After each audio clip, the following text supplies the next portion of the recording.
माँ तू सबसे प्यारी है, माँ तू जग में न्यारी है। माँ तू सबसे प्यारी है, माँ तू जग में न्यारी है। अपने आंचल में रखना, अपने आंचल में रखना।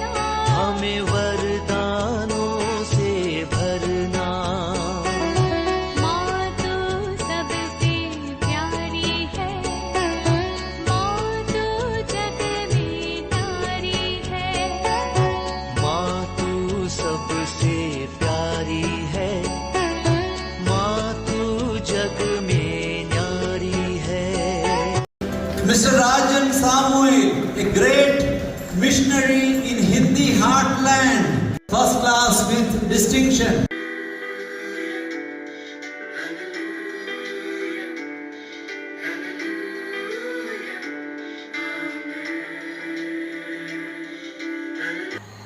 पिता, पुत्र और पवित्र आत्मा के नाम पर आमीन। आप सबों को जय यीशु। मेरे पास एक सवाल आया है। सवाल ये है, हम लोग पवित्र जीवन जी रहा है, प्रतिदिन मिस्सा बलिदान में जा रहे हैं और प्रार्थना घर में करते हैं, इसके बावजूद भी ये शैतान क्यों हम लोगों को सताते हैं? कई लोग ये भी बताते हैं, भाई ब्रदर मेरे अंदर शैतान है, मेरे घर में शैतान है। तो इस सवाल आया है, क्यों ईश्वर हम लोगों को शैतान के द्वारा इस प्रकार तंग करते हैं? आज के क्लास में इसी के ऊपर लेना चाहूंगा। अनेकों लोगों का कंप्लेंट है, शैतान घर में है, शैतान मुझ में है, शैतान सता रहा है, शैतान मुझे बीमार बनाया है, शैतान ने ये किया, शैतान ने वो किया। उनके मुंह से कभी भी प्रभु मेरे साथ है, प्रभु मेरे घर में है, या प्रभु मेरे लिए ये सब कार्य किया है, ये सब कभी सुनने के लिए भी नहीं मिलता है। सबसे पहले शैतान कौन है, शैतान क्या कर सकता है, क्या करता है, इसके विषय में अच्छी जानकारी रखना है। मैं मेरे विचार में पिछले महीने में शैतान क्या करता है, क्या कर सकता है, इसके विषय में 1-2 क्लास ले चुका है। मुझे याद है परिवार के विषय में जब क्लास चल रहा था, मार्कुस का सुसमाचार अध्याय 5 को बताते हुए किस प्रकार शैतान से पीड़ित एक युवक, उनका जीवन मकबरे में का जीवन बन गया था। और मैंने उस क्लास के अंदर बोला था, जो शैतानों के एक झुंड, एक आर्मी, एक पलटन खुद उस व्यक्ति में था, ये सब। और उसके ऊपर सवाल किया हुआ, उसका जवाब भी मैं दिया था। उसका क्लास भी हमारे ईस्टर के बाद भी मैंने एक क्लास लिया था। अब ये क्लास आया तो एक और क्लास, ताकि आप लोगों का मन से कुछ गलत धारणाएं हटाना है और जीवन में कुछ परीक्षाएं आता है, उसका सामना कैसे करना है, मैं आज के इस क्लास के द्वारा आपको बता कर देना चाहता हूं। सबसे पहले ये शैतान कौन है? हमें मालूम है, पवित्र बाइबल हम लोगों को यही सिखाता है कि ये जो शैतान, विशेषकर इस्हाक का ग्रंथ अध्याय 14 को पढ़ेंगे और प्रकाशना ग्रंथ अध्याय 12 को पढ़ेंगे, वहां सब हमें ये सब मिलेगा।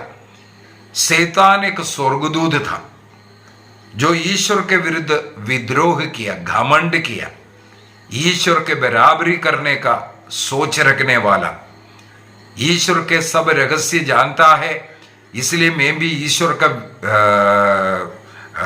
ईश्वर जैसे है, इस प्रकार सोच रखने वाला स्वर्गदूतों का गण है ये जो शैतान। लूसीफर नाम था, प्रभात के तारा यही नाम था उनका। तो ईश्वर के सम्मुख रहने वाला ये स्वर्गदूत अपने घमंड के कारण ईश्वर से दूर हो गया। नबी सिहा का ग्रंथ अध्याय 14 उसके अंदर वाक्य 14 से आगे हम लोग ये सब पढ़ सकते हैं।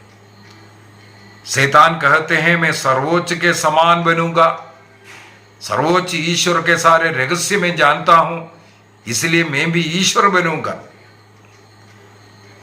और कैथोलिक कलीसिया का धर्म शिक्षा ग्रंथ 391 और 92 में 391-92 के अंदर शैतान और अन्य दुष्ट आत्माएं स्वभाव से अच्छी बनी गई थी, लेकिन उनकी स्वतंत्रता का गलत इस्तेमाल करते हुए स्वतंत्र इच्छा अहंकार की ओर ने लेकर के गए। इस प्रकार वो पापी बन गए, शैतान बन गया करके हम लोगों को सिखाते हैं। ये उस दुष्ट आत्मा है, दुष्टता का प्रतीक है शैतान। कैटेकिज्म 2851 में ये हमें सिखाते हैं। संत थॉमस एक्विनास अपने सुम्मा थियोलॉजिया में लिखा है, शैतान का पाप स्वयं को ईश्वर तुल्य बनाना या बनाने की इच्छा रखना। इस प्रकार उस घमंड व अहंकार के द्वारा वो शैतान बन गया। सबसे पहले हमें मालूम होना चाहिए शैतान ईश्वर के अधीन ही रहता है, वो ईश्वर के परे नहीं है, ईश्वर के रहस्यों को नहीं जान पा रहा है। ईश्वर क्या करने वाला है उसको भी शैतान कभी नहीं जानते हैं। ईश्वर के अधीन, नियम के अधीन शैतान भी रहते हैं।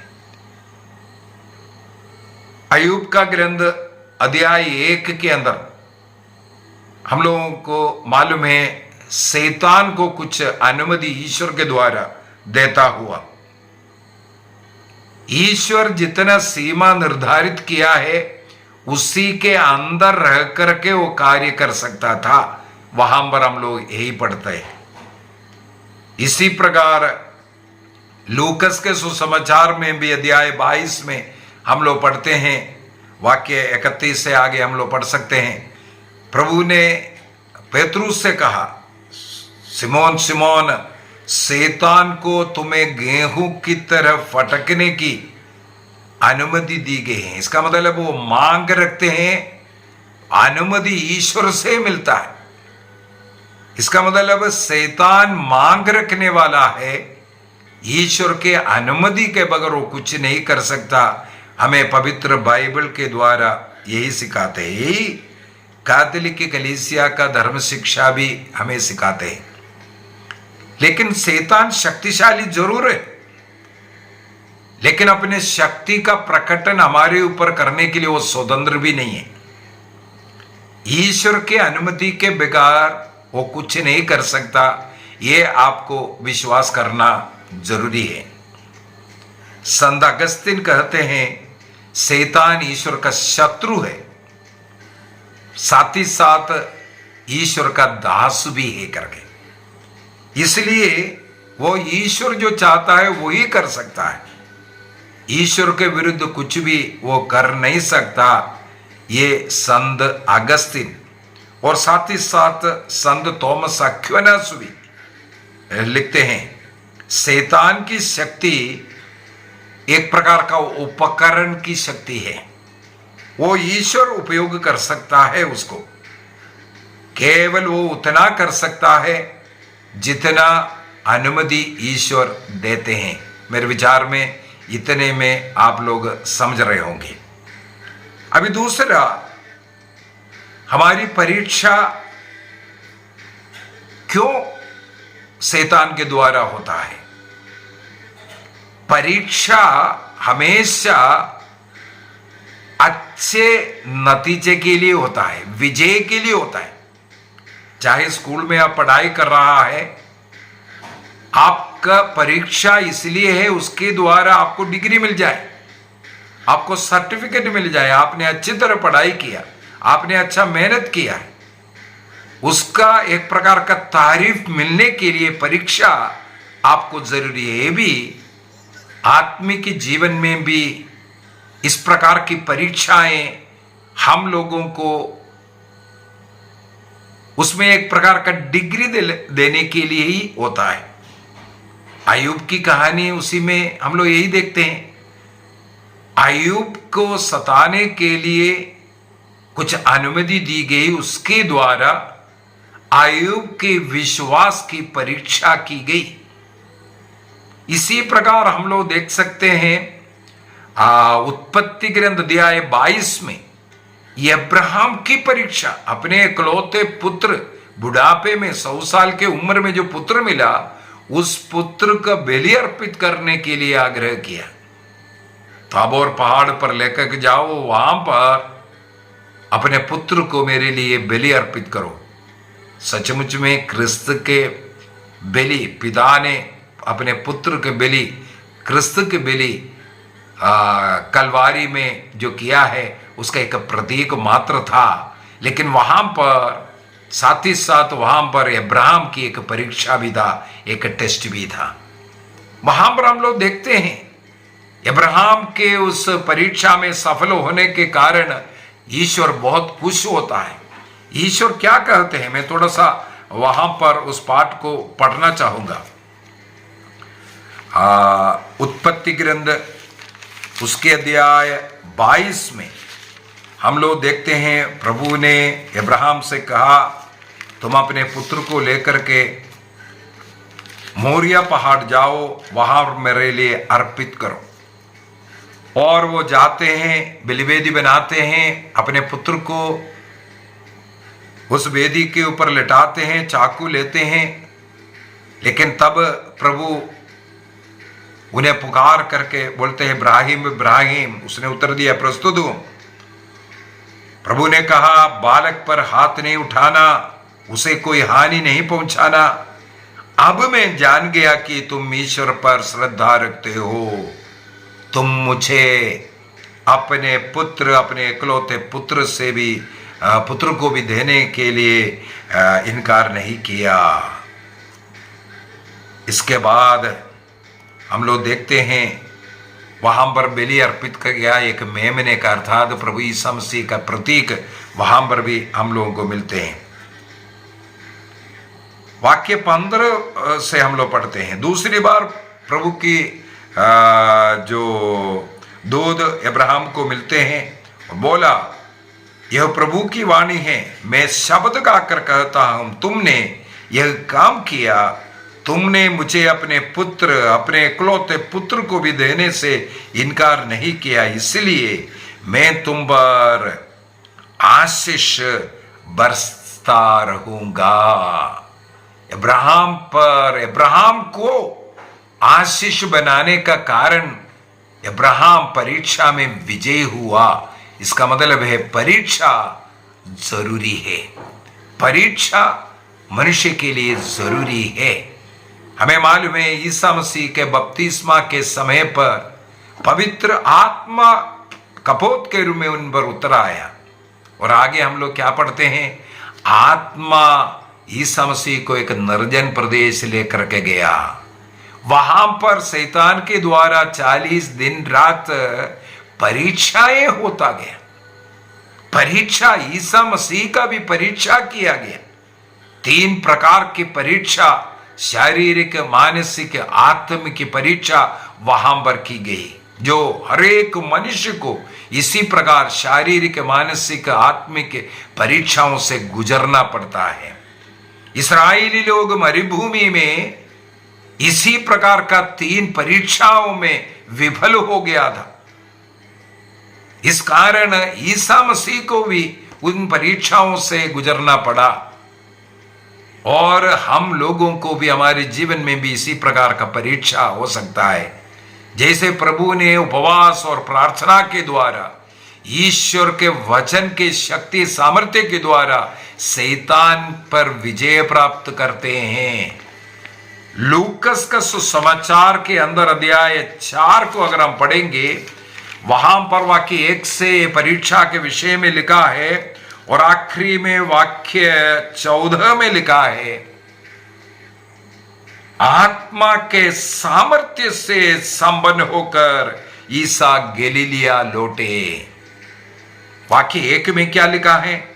पवित्र आत्मा से परिपूर्ण होकर यर्दन तट से प्रभु ईसा मसीह लौटने के विषय में। उस आत्मा मरुभूमि में लेकर गया जिस आत्मा में ईसा मसीह परिपूर्ण था। लेकिन अभी 40 दिन के परीक्षा के बाद हम लोग देखते हैं ईसा मसीह पवित्र आत्मा के सामर्थ्य से संपन्न हुआ। यह सामर्थ्य परीक्षा के द्वारा हुआ है। इसका मतलब परीक्षाएं एक व्यक्ति के जीवन में जरूरी है पवित्र आत्मा का सामर्थ्य से भरने के लिए। इसका मतलब हम लोगों को बुराई पर लड़ना ये सीखने की जरूरत है। बुराई पर लड़कर के भलाई का जीवन जी करके हम इस प्रकार पवित्र आत्मा का सामर्थ्य से भरता है। हर एक मनुष्य के जीवन में इस प्रकार का परीक्षाएं आ सकता है, पाप करने का अवसर आ सकता है, शैतान के सामने गिरने का, अंधविश्वास में भागने का, शारीरिक मानसिक व आत्मिक परीक्षाएं हो सकता है। उसके सामने गिर करके नहीं, उसके सामना करते हुए डट करके जिस प्रकार ईसा मसीह ने उपवास प्रार्थना के द्वारा और यीशु वचन के सामर्थ्य के द्वारा उसका सामना किया, सामना करने की जरूरत है। संत पौलुस एफेसियों को लिखते हुए एफेसियों का पत्र दिया है 6 के अंदर वाक्य 10 से अगर हम पढ़ेंगे, वहां पर एफेसियों को लिखते हुए कहते हैं ईश्वर के अस्त्र शस्त्र को तुम धारण करो। ईश्वर के अस्त्र शस्त्र को धारण करने का मतलब है इस शैतान से लड़ने के लिए, अंधकार में इस शक्ति से लड़ने के लिए ईश्वर का अस्त्र शस्त्र धारण करना है। सत्य का कमरबंद कसना, धार्मिकता का कवच धारण करना, शांति सुसमाचार के उत्साह के जूता पहनना, विश्वास का ढाल, देखो विश्वास का ढाल धारण करना। जितना भी अविश्वास की बातें हमारे सामने आते हैं उसको बुझाने के लिए विश्वास की ढाल होना चाहिए।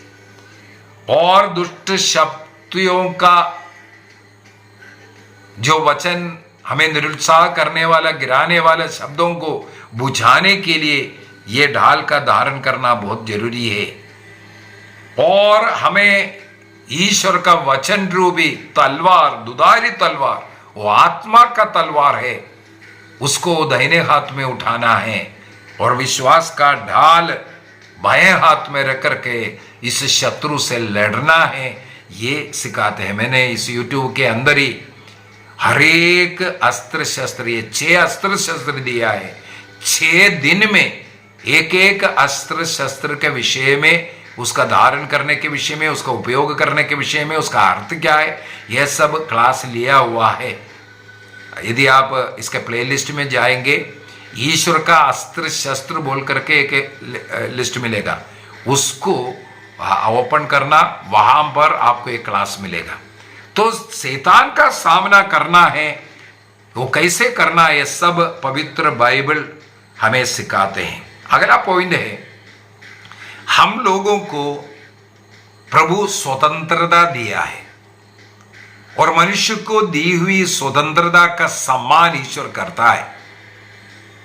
इसलिए भलाई और बुराई दोनों ईश्वर के सामने हैं। चुनने का अधिकार मनुष्य को ईश्वर ने दिया है। मृत्यु और जीवन, भलाई और बुराई, आशीष और अभिशाप दोनों मनुष्य के सामने रखा है। जो मनुष्य चुनता है वही उसको मिलता है। विधिवरण ग्रंथ उसके अध्याय 30 वाक्य 15 से आगे इसके विषय में लिखा हुआ हमें मिलेगा। कैथोलिक कलीसिया का धर्म शिक्षा ग्रंथ कैटेकिज्म 311 में ईश्वर बुराई को तुरंत नष्ट नहीं करते हैं, क्योंकि मनुष्य को स्वतंत्र इच्छा से उसके साथ लड़ने की जरूरत है। मनुष्य को विजय प्राप्त करने के लिए कुछ समय इस प्रकार लड़ने की जरूरत है, क्योंकि स्वतंत्रता मनुष्य को ईश्वर ने दिया है। इसके द्वारा मनुष्य को पश्चाताप और विनम्रता अपने में लाकर के अपने शरीर को, अपने मन को, अपनी आत्मा को बचाने के लिए स्वतंत्रता से लड़ने का एक समय भी है। दूसरा कुरिन्थी अध्याय 12 के अंदर संत पौलुस साफ साफ लिख करके बताते हैं कि संत पौलुस कहते हैं मेरे शरीर में एक कांटा है ताकि मैं घमंड ना करूं।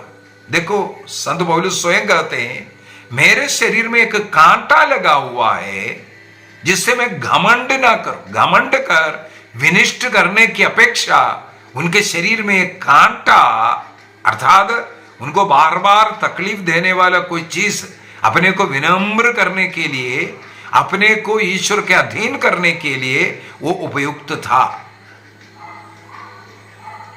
संत अगस्तिन इसलिए कहते हैं ईश्वर इतना महान है कि वो बुराई से भी हम लोगों के लिए भलाई उत्पन्न कर सकता है।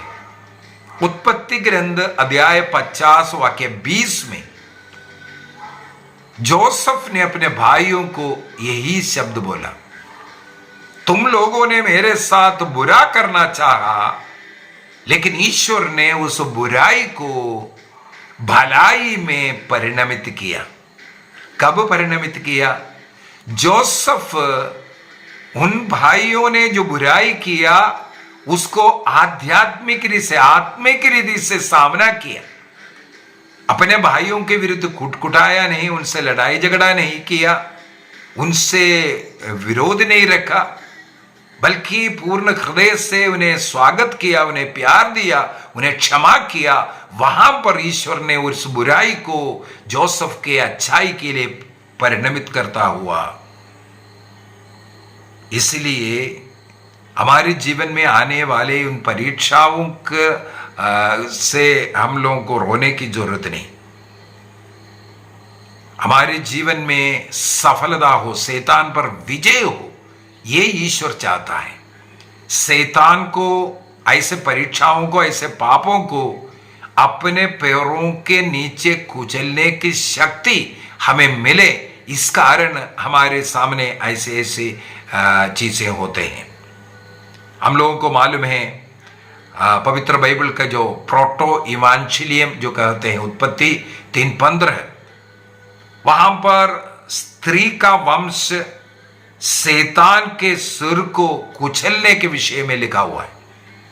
इसका मतलब है ईश्वर का पुत्र इस शैतान के सिर को कुचला चुका है, वो हरा हुआ व्यक्ति है। हारे हुए व्यक्ति के सामने हम लोगों को गिड़गिड़ाने की जरूरत नहीं है। प्रभु ईसा मसीह ने अपने क्रूस, पीड़ा, मृत्यु और पुनरुत्थान के द्वारा इस शैतान को पराजित किया है, कुचला है। अभी शैतान को कभी कभी हमारी परीक्षा लेने के लिए अनुमति अगर मिल रहा है, उसका कारण है हम उन पर विजय प्राप्त करें, हमें लड़ना है। इस प्रकार का परीक्षा जिसको हम टेम्पटेशन करते हैं, प्रलोभन, ये पाप नहीं है। प्रलोभन होना जरूरी है। एक मनुष्य के जीवन में टेम्पटेशन होना जरूरी है ताकि वो उन टेम्पटेशन पर विजय प्राप्त करे। आत्मिक उन्नति के लिए, आध्यात्मिक उन्नति के लिए, पवित्र आत्मा का सामर्थ्य से भरने के लिए इस प्रकार का टेम्पटेशन बहुत ही जरूरी है। कैटेकिज्म 2846 के अंदर, 2846 के अंदर कहते हैं प्रलोभन में पड़ना और प्रलोभन को स्वीकार करना, ये दोनों अलग अलग है। प्रलोभन में पड़ना और उसको स्वीकार करना, ये दोनों अलग अलग बात है। प्रभु यीशु मसीह स्वयं इस प्रकार का प्रलोभन में पड़ गया था, लेकिन उस प्रलोभन में गिरा नहीं है, उसको स्वीकार कर करके ऐसा पाप नहीं किया है। प्रभु ने पाप नहीं बल्कि उस पर विजय प्राप्त किया। इब्रानियों का पत्र के अंदर हम लोग यही पढ़ते हैं, इब्रानियों का पत्र अध्याय 4 के अंदर, और मत्ती का सुसमाचार अध्याय 4 में भी हम लोग इस परीक्षा के विषय में पढ़ सकते हैं, 1 से लेकर के 11 तक वचनों में, और लूकस का सुसमाचार अध्याय 4 में भी हम लोग ये पढ़ सकते हैं वाक्य 1 से लेकर के 14 तक वचनों में। ये सब पवित्र आत्मा का सामर्थ्य से भरने के लिए। अभी ये प्रलोभन का 3 स्रोत मैं आपको बताकर देना चाहूंगा। कैटेकिज्म 2851 से लेकर के 53 तक के जो पैराग्राफों को अगर पढ़ेंगे, वहां पर हम लोगों को 3 प्रकार का स्रोत मिलेगा। एक स्रोत है इस संसार का, सांसारिकता में, उसके मूल्य में, उसके दबाव, उसकी ओर आकर्षण, ये हम लोगों को एक प्रकार का प्रलोभन है, किस प्रकार उस पर हमें विजय प्राप्त करना है। दूसरा, हमारे शरीर स्वयं, शरीर की जरूरतें, शरीर की अभिलाषाएं, ये सब कुछ दुष्ट पाप इच्छाएं, ये इसलिए हो रहा है ताकि हम उस पर विजय प्राप्त करें, वो भी एक प्रलोभन है। अभी तीसरे में है जो शैतान के द्वारा हम लोगों को जो प्रलोभन में डालते हैं, वो बाहरी आत्मिक रीति से आक्रमण करते हैं, जो शैतानी जो प्रलोभन। तो 3 प्रकार के प्रलोभन कैटेकिज्म के अंदर हमें सिखाता है। एक दुनिया, वर्ल्ड, इस संसार का मोह, विलास, आकर्षण हमें, हमारे लिए एक प्रकार का टेम्पटेशन है, प्रलोभन है। और हमारे स्वयं का शरीर, कुछ इच्छाएं। तीसरा, स्वयं शैतान आत्मिक रूप से हम लोगों को प्रलोभन में डाल सकता है। अभी इस शैतान के प्रलोभन का कैसे कैसे हो सकता है, ये भी पवित्र बाइबल में सिखाते हैं। पेतरुस का पहला पत्र, उसके अध्याय 5 वाक्य 8 से अगर हम पढ़ेंगे, वहां पर तुम्हारा शत्रु शैतान दहाड़ता हुआ समुद्र की तरह विचरते और ढूंढते रहता है, किसे फाड़ खाए। ये सब हम लोगों को पढ़ने के लिए मिलता है। हमेशा शैतान मनुष्य को ढूंढते रहता है, नष्ट करने के लिए, बर्बाद करने के लिए। योहन का पहला पत्र अध्याय 2 में भी हम लोग इस प्रकार पढ़ सकता है। 3 क्षेत्र है वहां पर भी दिया। शरीर की जो वासना है, आंखों की जो लोभ, आंख के द्वारा प्रलोभन जो पड़ता है। इसके बाद हमारे जीवन में इस प्रकार का कुछ जरूरत के लिए हम अपने को समर्पित कर रहा है, जो आग्रह, धन, कल, लालच हो, इस प्रकार का चीजें। तो संत योहन भी हमें सतर्क करता है कि इनमें से हमें बचे रहना। इसके द्वारा शैतान हमें प्रलोभन देता है, हमें प्रलोभन में पड़ना नहीं है, गिरना नहीं है, अपने को बचाना है। यूथ कैटेकिज्म, यूकेट 315 के अंदर बोलता है, शैतान एक वास्तव है और हमें ईश्वर से दूर करने के लिए हमेशा इस प्रकार का कुछ न कुछ कार्य वो करता रहता है। लेकिन जो ईश्वर से जुड़ करके ईश्वर विश्वास में रहता है, वो व्यक्ति उनकी उस परीक्षा में नहीं पड़ेगा, क्योंकि ईश्वर से जुड़ना और उस समय पर आप उससे बड़ा बन जाता है। जैसे योहन का पहला पत्र अध्याय 4:4 में लिखा है, जो तुम में है वो उससे बड़ा है जो बाहर है। जो तुम में है, हमारे अंदर कौन है? ईश्वर है, प्रभु हम में अरे अंदर है, वो उस बाहर की उस शक्ति से, शैतानी शक्ति से, प्रलोभन से बड़ा है। इसलिए हमें प्रभु में विश्वास करने की जरूरत है। अभी शैतान किस प्रकार इफेक्ट करता है? कई लोग कई गलत धारणा, जैसे बोलता है मेरे अंदर शैतान है, मेरे घर में शैतान है, कुछ कुछ बातें देख करके लोग ये स्वीकार ही करता है शैतान मेरे अंदर है। ये सब गलत धारणा है। अभी शैतान किस प्रकार एक मनुष्य को पाप में गिराने के लिए या कैसे क्या कर सकता है, मुख्यतः 4 बातें मैं बोलकर दूंगा। सबसे पहला, ये जो प्रलोभन में डालना, जिसको हम टेम्पटेशन कहते हैं, शैतान मनुष्य को प्रलोभन दे सकता है, बाहर खड़े होकर के कुछ कुछ दिखा करके उसकी ओर आकर्षण करके हमें गिराने का प्रयत्न करना, उसको प्रलोभन कहते हैं। चोरी करने का, विचार करने का, झूठ बोलने का, गुस्सा करने का, झगड़ा करने का, पता नहीं क्या क्या होगा, किसी मनुष्य के रूप में, किसी दोस्त के रूप में, कैसे वो आ सकता है, प्रलोभन में हमें गिरा सकता है। ये हमें सतर्क रहने की जरूरत है।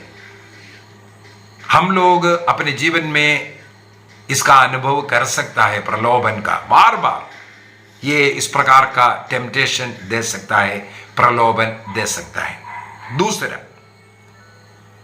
बाहरी रूप से कुछ पीड़ाएं वो दे सकता है, जिसको ऑप्रेशन कहते हैं। पहला टेम्पटेशन है, सेकंड है ऑप्रेशन। ऑप्रेशन माने बाहर खड़े होकर के कुछ हमें पीड़ा, तकलीफ, कष्ट देना, हमारे शरीर को कष्ट देना, किसी भी प्रकार पराजय की ओर लेकर के जाना, ऐसे ऐसे कार्य जो करना, वो बाहर खड़े होकर के जो करने वाला कार्य है, शारीरिक रूप से हमें जो पीड़ा देना, उसको ऑपरेशन कहते हैं, ऑपरेशन। इसके बाद अगला एक और है, ऑब्सेशन कहते हैं उसको, ऑब्सेशन, तीसरा कैटेगरी। ऑपरेशन शरीर को अगर पीड़ा देता है तो ऑब्सेशन में मन के ऊपर आक्रमण, हमारे विचारों पर लगातार हमला करते रहना, गलत गलत विचार, दूसरों के विरुद्ध में विचार, ऐसे ऐसे जो पाप विचार डालना, उसको ऑब्सेशन कहते हैं। तो सबसे पहले टेम्पटेशन, प्रलोभन था। सेकंड मैंने बोला था ऑपरेशन, जो बाहरी शारीरिक कुछ पीड़ाएं देना, और तीसरा हमारे विचारों में, मन के विचारों में, उसको ऑब्सेशन कहते हैं। अभी चौथा है जो शैतान एक व्यक्ति में प्रवेश करना, उसको पोसेशन कहते हैं। पोसेशन बहुत ही कम होता है, ये जो पोसेशन है, शरीर में प्रवेश कर अपने जीवन को, हमारे शरीर को थोड़ा बहुत नियंत्रण करना, उसके कंट्रोल में जाना, इसको पोसेशन कहते हैं। शैतान के विचार, प्रवृत्ति के अनुसार प्रवृत्ति करना शुरू करना, हमारे शरीर का डायरेक्टर एक प्रकार का, आंशिक, पूर्ण रूप से भी नहीं, वो धीरे धीरे पूर्ण रूप से वो करता है, तो उसको पोसेशन कहते हैं। वो बहुत ही कम होता है, उसका भी कब हो सकता है। कैथोलिक कलीसिया का धर्म शिक्षा ग्रंथ के अंदर इसका हम लोगों को बोल करके दे रहा है। एक व्यक्ति में पोसेशन होने के लिए इसका कुछ कारण हमें कलीसिया जो सिखाते हैं, जो अंधविश्वास में पड़ता है, जादू टोना, तंत्र मंत्र, कुछ धागा बांधना, ये सब शैतान को आप स्वागत कर रहा है, मेरे घर में आओ। घर में ऐसे ऐसे कुछ तांत्रिक चीजों को लाकर रख करके आप अपने घर को इस कार्य के लिए अनुमति दे रहा है। शैतान को आप स्वयं अनुमति दिया, निमंत्रण दिया, स्वागत किया इसके द्वारा। यशकेल का ग्रंथ अध्याय 13 वाक्य 20 के अंदर जो धागा बांधना, जो कुछ गले में, बाहों में, सब जो बांध करके जो रखना तावीजों को, प्रभु उसका विरुद्ध है, जिसके द्वारा आत्माओं को तुम बांधता है करके यशकेल के ग्रंथ अध्याय 13 के अंदर हम लोग पढ़ते हैं। इसलिए जो लोग इस प्रकार का अंधविश्वास का कर्म करते हैं, उसमें विश्वास करते हैं, और उससे डरते हैं, उस व्यक्ति में वो आवास कर सकता है, पोसेशन कर सकता है। दूसरा, कोई घोर आत्ममारू पाप में पड़ा है, उसके लिए पश्चाताप नहीं कर रहा है, उसके लिए पाप स्वीकार नहीं कर रहा है, उन व्यक्तियों में शैतान पोसेशन कर सकता है। शैतान को दूर करने के लिए सबसे अच्छा उपाय है एक अच्छा पाप स्वीकार। कुछ कुछ लोगों को दुख कष्ट दिया, यदि उनके आत्मा को दुखी बनाने वाला, उनको नाश करने के लिए आपने जो कार्य किया, यदि उनका कुछ श्राप आप पर पड़ जाता है,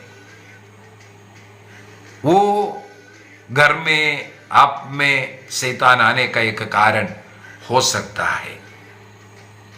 तो हम लोगों ने देखा है पापमय जीवन, ईश निंदा का पाप, विधर्म का पाप, तंत्र मंत्र जादू टोना का पाप, या कोई ऐसा आत्ममारू पाप में गिरा है, व्यभिचार, हत्या जैसे पाप, अबॉर्शन जैसे पाप, लेकिन उसके लिए पश्चाताप नहीं किया, पाप स्वीकार नहीं किया, उसको अपने जीवन से दूर नहीं किया, उसके लिए प्रॉपर प्रायश्चित नहीं किया, तब शैतान को आप अवसर देता है। अभी एक सत्य बात, आपको विश्वसनीय बात भी मैं इसके साथ जोड़ करके बताना चाहूंगा। यदि कोई व्यक्ति बपतिस्मा, दृढ़ीकरण संस्कार ग्रहण किया और प्रभु का शरीर रक्त को ग्रहण करता है, उस ऐसे विश्वासी शैतान में आविष्ट हुआ है, ये असंभव बात है।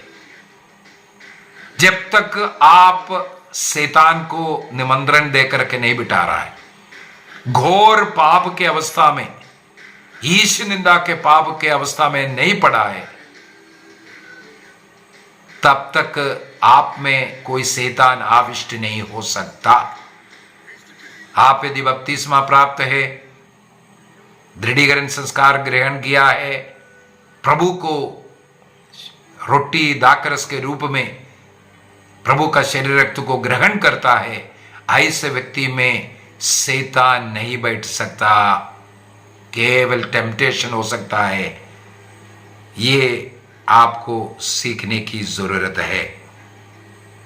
और दूसरी बात है, यदि किसी में ऐसा आविष्ट हुआ है, पोसेशन हुआ है, तो भूतोच्चाटन कैटेकिज्म ऑफ कैथोलिक चर्च, कैथोलिक कलीसिया का धर्म शिक्षा ग्रंथ 1673 के अंदर 1673 1673 एक्सोर्सिज्म, ईसा मसीह ने जो अधिकार दिया, वो अधिकार बिशप को अधिकार है।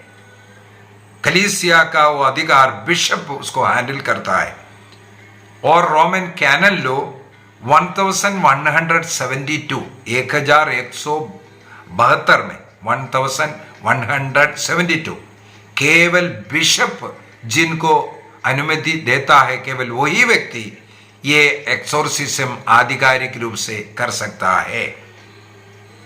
उसके लिए प्रार्थना है, उसके लिए नियम है। उस नियम के अनुसार जिस पुरोहित को अनुमति बिशप दिया जाता है, जो आधिकारिक एक्सोर्सिज्म केवल वो ही करना है। ये हर व्यक्ति इसको करने के लिए, शैतान को भगाने के लिए कुछ लोग निकल पड़ा है।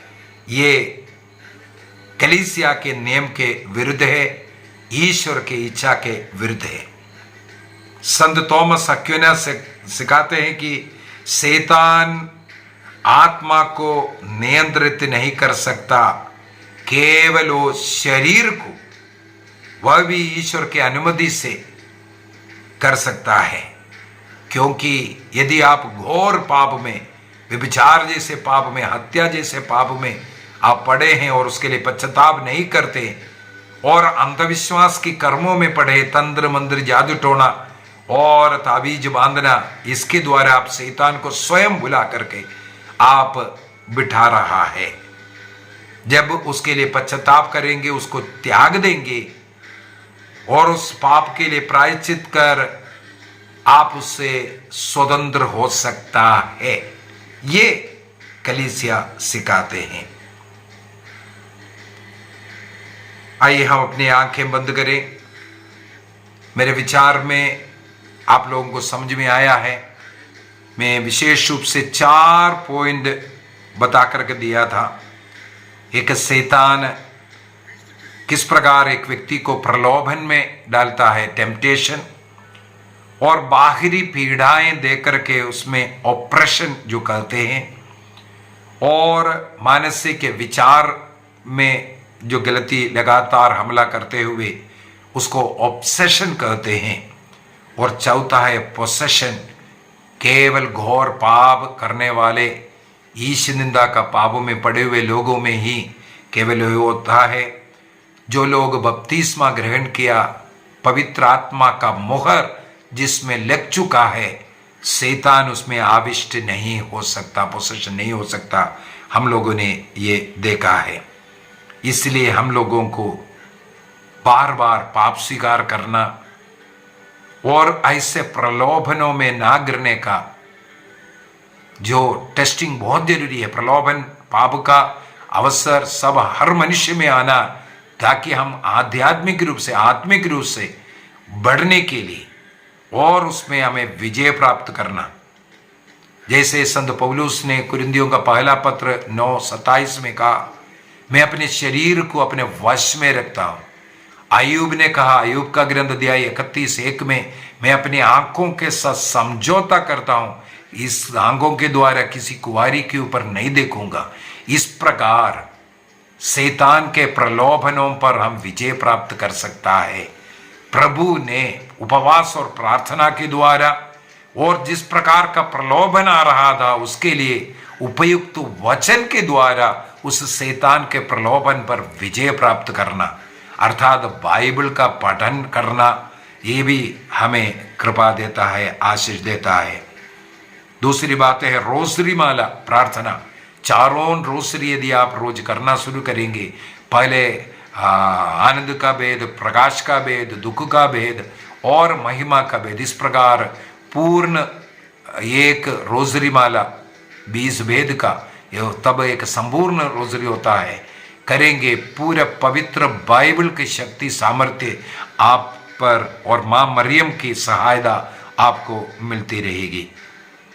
और पवित्र जल है, और घर में रोज पारिवारिक प्रार्थना, 1 घंटे का पारिवारिक प्रार्थना, और प्रार्थना में गीत गाना और बाइबल को जोर से पढ़ना, और घर को हर वर्ष में कम से कम 1 बार घर का आशीष साक्रमेंटल से, ये सब हमारे जीवन में होना जरूरी है। हर वर्ष कोशिश करना है हाउस ब्लेसिंग, आशीष करवाना। इसके द्वारा सारे अंधकार की शक्तियों पर हम विजय प्राप्त कर सकता है। प्रभु हम सबों को आशीष दे, पिता, पुत्र और पवित्र आत्मा के नाम पर आमीन। आप सबों को जय यीशु।